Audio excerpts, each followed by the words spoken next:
Welcome back to Capitol Tonight. Because of the spike in anti-Semitic and anti-Islamic threats and hate crimes, a bipartisan group of lawmakers in Albany wants to increase grant funding to non-public and religious schools for safety equipment, including security guards and security cameras. One of those lawmakers is Senate Deputy Majority Leader Mike Gianaris, who joins us tonight. Welcome back. Happy holidays to you. Thank you, Susan. Happy holidays to you and your viewers. Thank you. You recently met with both Jewish and Muslim leaders in New York City who told you that their religious schools have received multiple threats since October 7th. Can you share what they said to you, or at least the tenor of what they said? Sure. I mean, it was fascinating because in the aftermath of everything that's going on in the Middle East and Israel and Gaza, I was trying to find ways that I could be helpful here in New York, because obviously we have very large Jewish populations as well as Muslim populations in New York. And I convened what seems to be a one of its kind meeting where we had hijabs and yarmulkes both represented there, all sitting around the same table. And what struck me was they were all speaking with one voice. And they said what they need from New York right now is help securing their religious schools from harassment, potential attacks. And we saw just recently in Albany, of course, a shooting that occurred outside of a temple. And so we were able to convene everyone and put forward a request from the legislature, a majority of the Senate, both houses, both parties, I should say, including Minority Leader Ort, as well as a majority of my colleagues in the majority. A huge number of us, members of the Assembly, all said, let's take a program that already exists in New York. It's funded at about $45 million a year to fund security measures at religious schools, at non-public schools, I should say, and double it to 90 million because the need is great.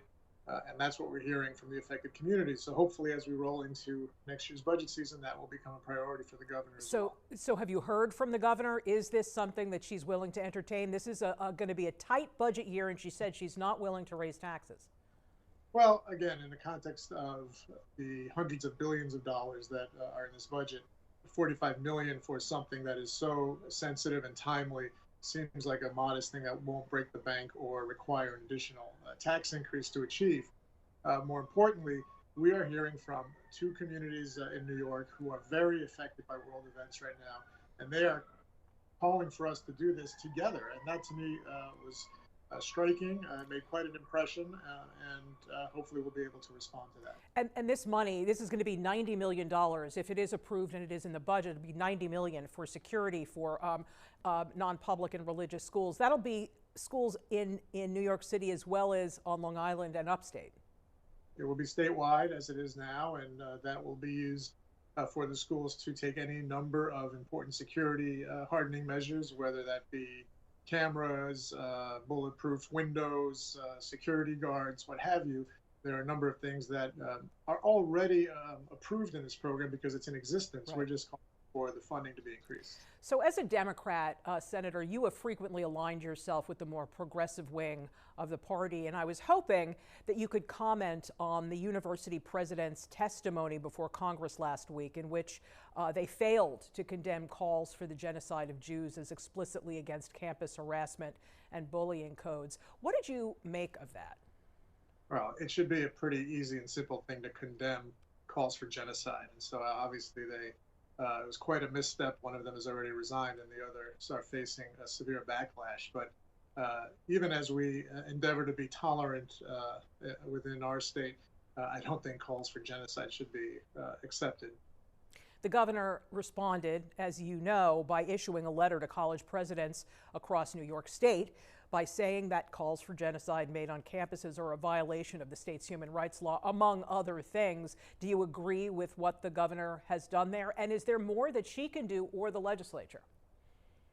Well, look, again, this should be a pretty simple concept that someone calling for genocide is not the kind of speech that we should accept. All right, there are limits to free speech rights, and that clearly crosses the line. And so, as we endeavor to be sensitive to the people of our state, no matter what their views of that situation are, that is something that seems to cross a bright line in my view.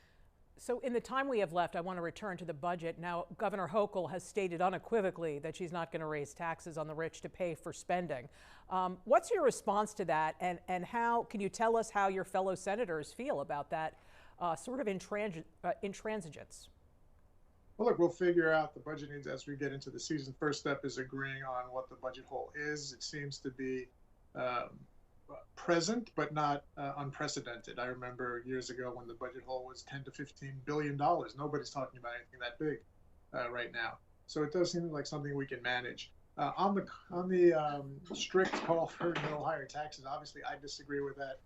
The data backs up the point of view that raising taxes on high income earners is not the end all that some alarmists seem to claim it is. In fact, there was a recent report that indicated the real problem we have in New York is not that the rich are fleeing, but that working people are fleeing because it's increasingly unaffordable.